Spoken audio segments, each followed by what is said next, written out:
Assalamualaikum warahmatullahi wabarakatuh. Bismillah, alhamdulillah, wassalatu wassalamu ala rasulillah, wa ala alihi wa sahbihi wa mawalah, la hawla wa la quwata illa billah, amma ba'dah. Sebelum kita menyimak lebih lanjut tentang materi perkuliahan sejarah bangsa Arab dengan tema geografis Jazirah Arab pada masa lalu, kita awali dulu perkuliahan ini dengan membaca lafadz basmalah. Bismillahirrahmanirrahim. Baik, kepada para mahasiswa yang saya muliakan, tema perkuliahan sejarah bangsa Arab pada hari ini adalah tentang kondisi geografis Jazirah Arab pada masa lalu, ya. Kondisi geografis Jazirah Arab pada masa lalu. Materi ini saya ambil dari sebuah kitab yang berjudul Tarikhul Arab Qoblal Islam, sejarah bangsa Arab sebelum Islam. Kenapa di dalam membahas masalah sejarah bangsa Arab ini kita perlu mengetahui dulu, mengkaji dulu, memahami kondisi geografis Jazirah Arab, karena kan lingkungan atau tempat, ya, kondisi daripada geografis daripada suatu tempat itu akan mempengaruhi bagaimana perjalanan hidup manusia, ya. Masyarakat yang tinggal pada kondisi geografis yang berbeda, dia akan mengalami perkembangan kehidupan, akan mengalami perjalanan sejarah yang berbeda satu dengan yang lainnya. Begitu juga dengan bangsa Arab yang berada pada Jazirah Arabia.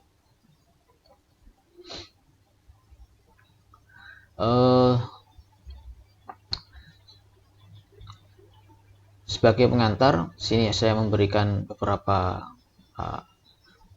catatan yang penting yang perlu kita tanamkan, yang perlu kita pahami dan perlu kita ingat-ingat terus, bahwa pola perjalanan hidup bangsa Arab itu memiliki hubungan erat dengan kondisi geografis Jazirah Arabnya. Ini adalah sekilas, ya, peta kondisi peta Jazirah Arabia pada masa kuno, ya. Nah, kondisi geografis Jazirah Arab ini itu memberikan pengaruh yang besar terhadap bagaimana perjalanan sejarah bangsa Arab itu sendiri di dalam Jazirah Arabia. Ada sebuah pepatah, ya, di sini. Ini juga saya kutip dari kitab Tarikhul Arab Qoblal Islam, bahwa manusia itu adalah anak lingkungannya. Ia mengalami perkembangan yang berbeda tergantung perbedaan lingkungannya. Ia mengalami perjalanan hidup sejarah yang berbeda tergantung perbedaan lingkungannya. Maka dengan mengetahui kondisi geografisnya, bagaimana lingkungan geografis Jazirah Arab, kita nanti bisa kemudian memprediksi, ya, bagaimana karakter, bagaimana pola hidup, ya, bagaimana sistem bermasyarakat yang dilakukan oleh bangsa Arab pada masa itu.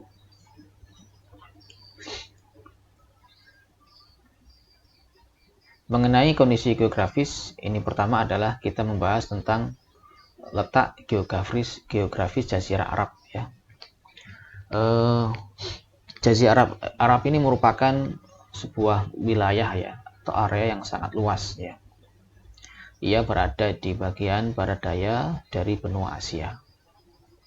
Dan Jazirah Arab ini merupakan daerah yang paling ujung dari benua Asia itu sendiri pada arah ini, maksudnya arah barat daya.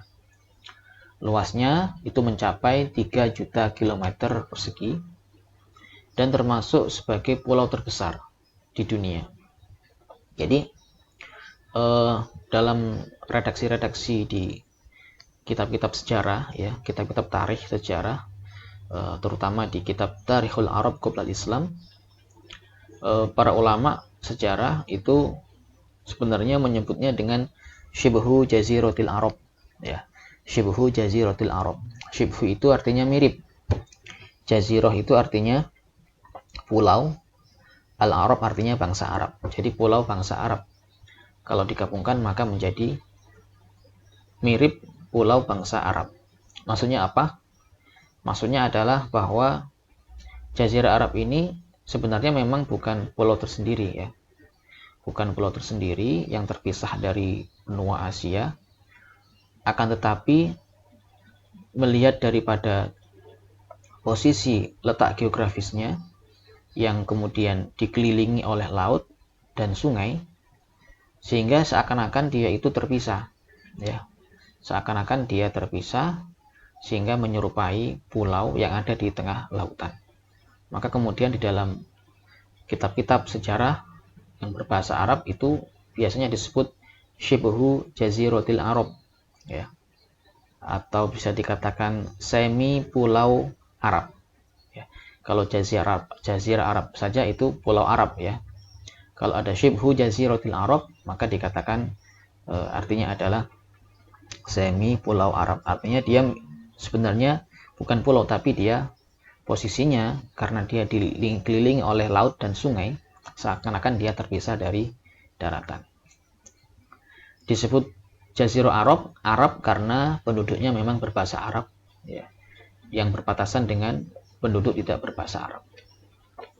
Adapun letak geografisnya, posisi daripada bangsa Arab itu sendiri, sebelah utara adalah wilayah Syam, kemudian sebagian daripada negara Irak. Syam sekarang itu adalah Syria, ya. Lalu sebelah selatan berbatasan dengan Laut Arab, Arabian Sea. Di sebelah barat berbatasan dengan Laut Merah dan semenanjung Gurun Sinai. Sebelah timur berbatasan dengan Teluk Arab dan sebagian besar dari negeri Irak sebagian selatan. Bisa kita lihat, kita amati di dalam peta ini, ya. Ini, ya. Jadi ini adalah Jazirah Arab. Ini. Kemudian setelah kita mengetahui batas-batasnya, bagaimana struktur geografisnya, ya, kontur tanah yang ada pada Jazirah Arab. Ini juga sangat penting kita pahami karena kondisi tanah, kontur tanah yang ada dalam Jazirah Arab itu sangat mempengaruhi terhadap karakter, pola hidup, pola bermasyarakat bangsa Arab pada masa itu. Nah, sebagian besar daripada Jazirah Arab ini terdiri dari lembah dan dataran bukit berbatu. Jadi banyak lembah-lembah, dataran. Lembah ini konsekuensi daripada banyak perbukitan, ya. Kalau ada perbukitan maka dia ada lembah. Bukit-bukitnya itu berbatu. Kemudian struktur daripada tanahnya itu terdiri dari bukit pasir, gunung batu, ya, perbukitan dan lembah. Diinformasikan juga bahwa dataran tinggi di sebelah barat, ini, ya, berarti, ya, itu didominasi oleh dataran yang sempit. Jadi sempit datarannya, yang membentuk barisan dataran tinggi yang berhadapan dengan Laut Merah. Ini Laut Merah. Rata-rata ketinggiannya 5.000 kaki dan puncak tertingginya adalah 12.326 kaki, terutama di daerah Yaman. Ini Yaman, daerah Yaman. Dataran rendah itu menurun curam di antara barisan dataran tinggi dan Laut Merah. Ini, ya. Sebagian besar pantainya berbatu sehingga sulit kapal untuk berlabuh. Jadi pada pantai dekat Laut Merah ini, Al-Bahrul Ahmar, ini kondisinya berbatu, pantainya sebagian besar berbatu sehingga sulit sekali kapal itu untuk berlabuh. Ini kemudian menjadi salah satu analisa oleh para sejarah bahwa pada masa itu bangsa Arab secara geografis terlindungi, ya, dari serangan-serangan musuh yang akan menyerangnya, karena musuh ketika mau berlabuh ke Jazirah Arab itu sudah terhalang oleh pantai-pantai yang berbatuan, ya. Sehingga kapal pun akan sulit berlabuh.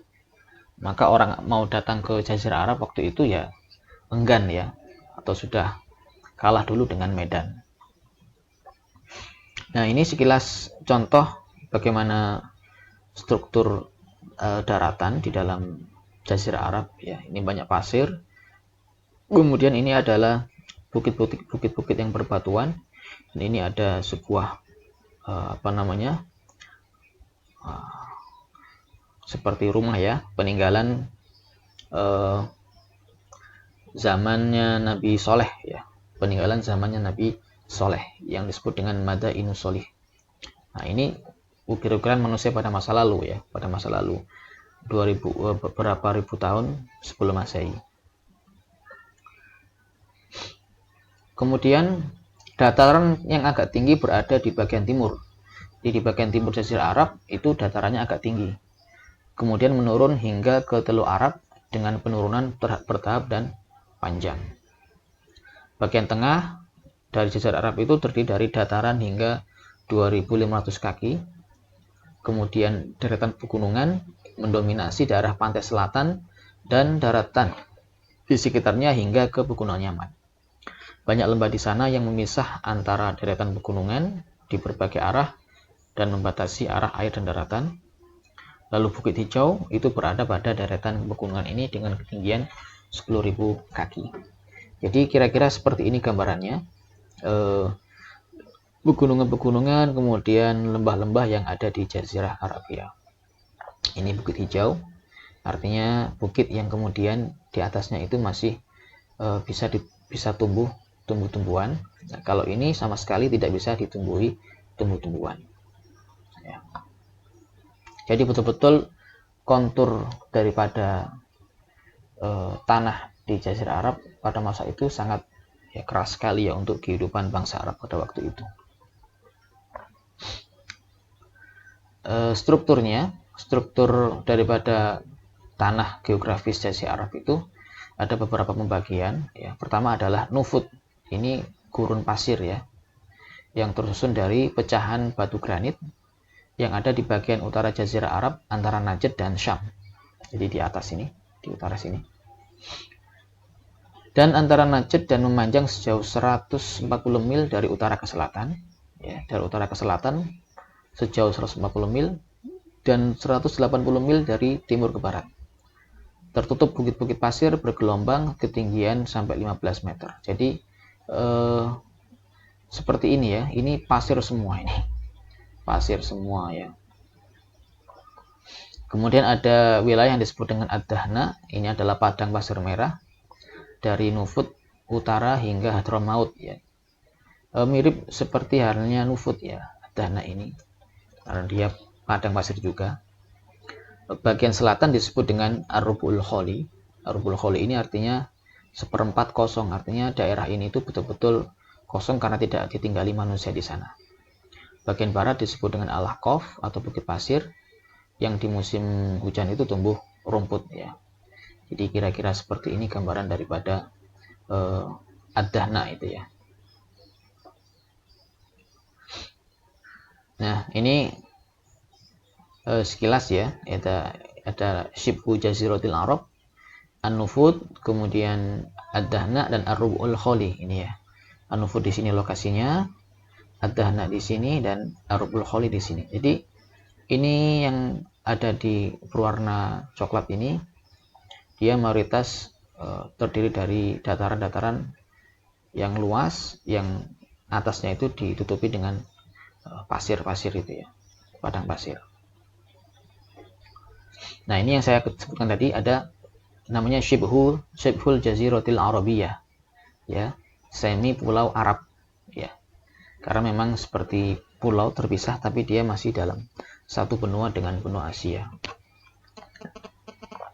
Ada lagi namanya Al-Haror, ya.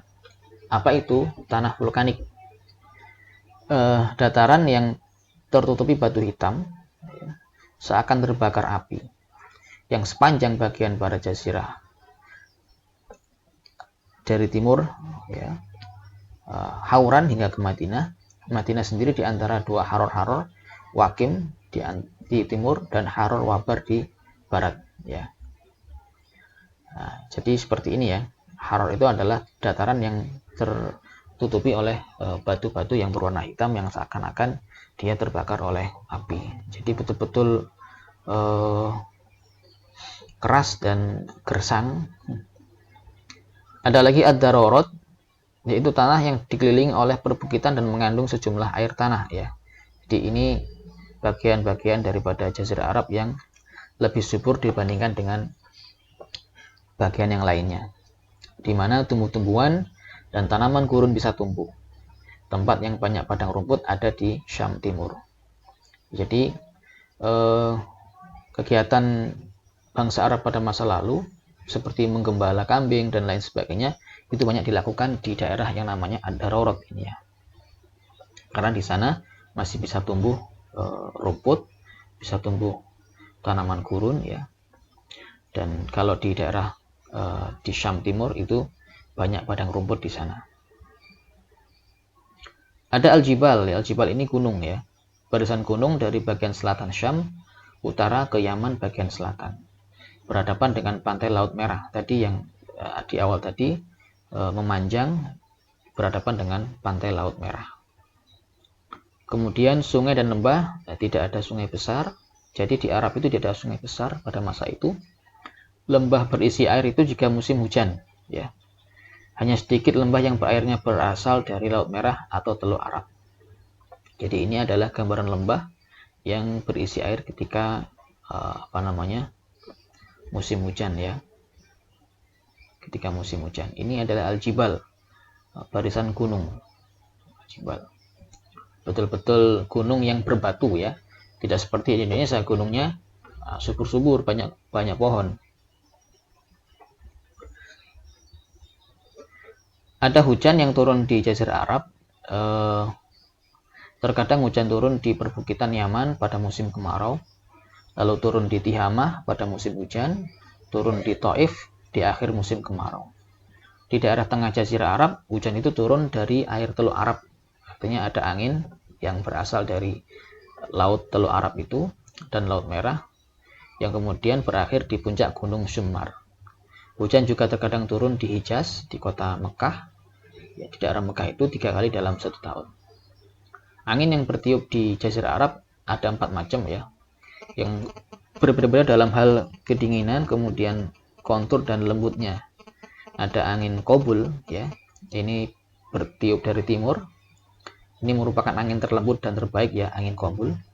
Ada angin Dabur, ini bertiup dari barat dibarengi dengan hujan. Ada angin Taiman, ini dari selatan, dan angin Taisar, ini dari utara dan biasanya bersalju. Secara garis besar, pembagian geografis Jazirah Arab itu ada 3 macam ya. Ada Al-Arabiyah As-Sohrawiyah, ada Al-Arabiyah As-Sohriyah, ada Al-Arabiyah As-Sa'idah. Ini artinya apa? Dari berbagai macam kontur tanah tadi, struktur tanah yang ada di Jazirah Arab, kemudian para mu'arrikh, para sejarawan itu membagi secara global Jazirah Arab menjadi 3 bagian. Ada bagian Arab yang As-Sohrawiyah, itu berarti dia banyak gurun pasir. Ada Al-Arabiyah As-Sohriyah, berarti Jazirah Arab yang berbatu di sana. Kemudian ada Al-Arabiyah As-Sa'idah, ini Jazirah Arab yang banyak tumbuhan di sana.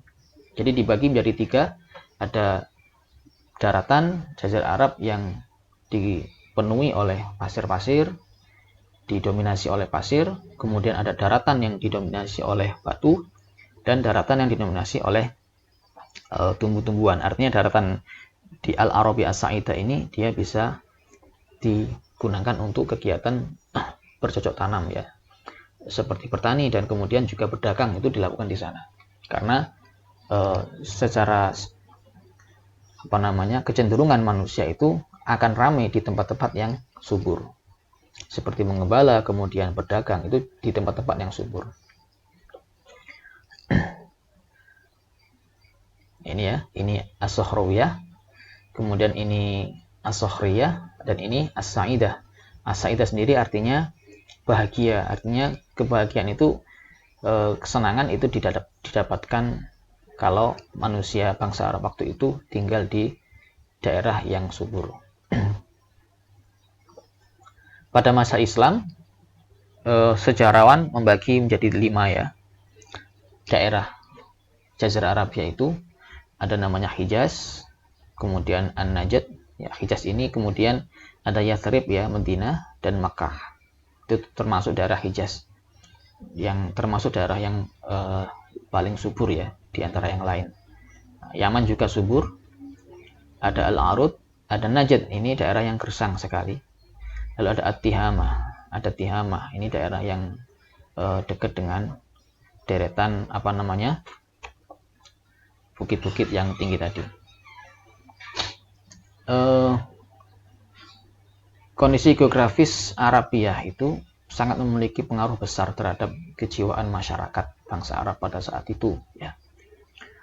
Bangsa Jazirah Arabia yang memiliki wilayah tandus dan gersang ini, diantaranya telah menjadi pelindung ya masyarakat Arab pada saat itu dari serbuan dan penindasan dari bangsa asing. Itu yang pertama. Jadi ada salah satu keuntungan dengan kondisi Jazirah Arab yang sangat tidak bersahabat dengan manusia, itu sehingga membuat musuh-musuh dari luar itu sudah tidak mau datang ke Jazirah Arabia, misalnya untuk menindas atau untuk melakukan serbuan.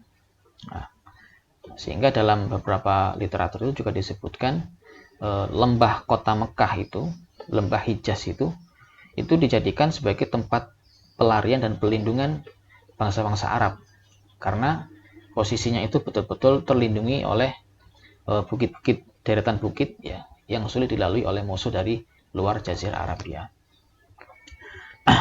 Namun di sisi lainnya, kegersangan negeri ini itu mendorong mereka menjadi pedagang-pedagang ke daerah lain. Jadi karena tidak bisa cocok tanam, karena tidak cocok untuk bertanam ya, akhirnya mereka menjadi pedagang. Lalu keluasan dan kebebasan kehidupan mereka di padang sahara juga menimbulkan semangat kebebasan dan individualisme dalam pribadi mereka. Artinya kondisi geografis yang dibentuk oleh padang sahara itu memberikan karakter-karakter individualisme dan kebebasan yang ada dalam pribadi bangsa Arab pada masa itu ya. Artinya semangat kebebasan ini maksudnya etos semangat hidupnya bangsa Arab waktu itu, karena dengan kondisi lingkungan yang sangat keras, yang tidak bersahabat, sehingga mau tidak mau mereka harus tetap eksis ya, tetap survive dengan kondisi yang seperti itu. Nah, secara garis besar bangsa Arab pada saat itu terbagi jadi 2 kelompok ya, ada penduduk kota dan penduduk gurun atau badui, pedalaman ya. Kalau kota itu bertempat tinggal menetap, ya, mereka telah mengenal cara mengolah tanah, pertanian, juga telah mengenal tata cara perdagangan. Jadi penduduk kota ini dia berada pada daerah-daerah yang kita sebut tadi sebagai Al-Arabiyah As-Sa'idah ya, bangsa Arab yang bahagia ya, karena kontur tanahnya itu bisa digunakan untuk bertanam, di sana masih banyak air sehingga ramai penduduk dan berdagang ya. Bahkan hubungan perdagangan mereka sampai ke wilayah luar negeri. Dibandingkan dengan kelompok badui pedalaman, itu mereka lebih berbudi dan berperadaban. Maksudnya berbudi dan berperadaban itu mereka lebih membentuk budaya mereka sendiri ya.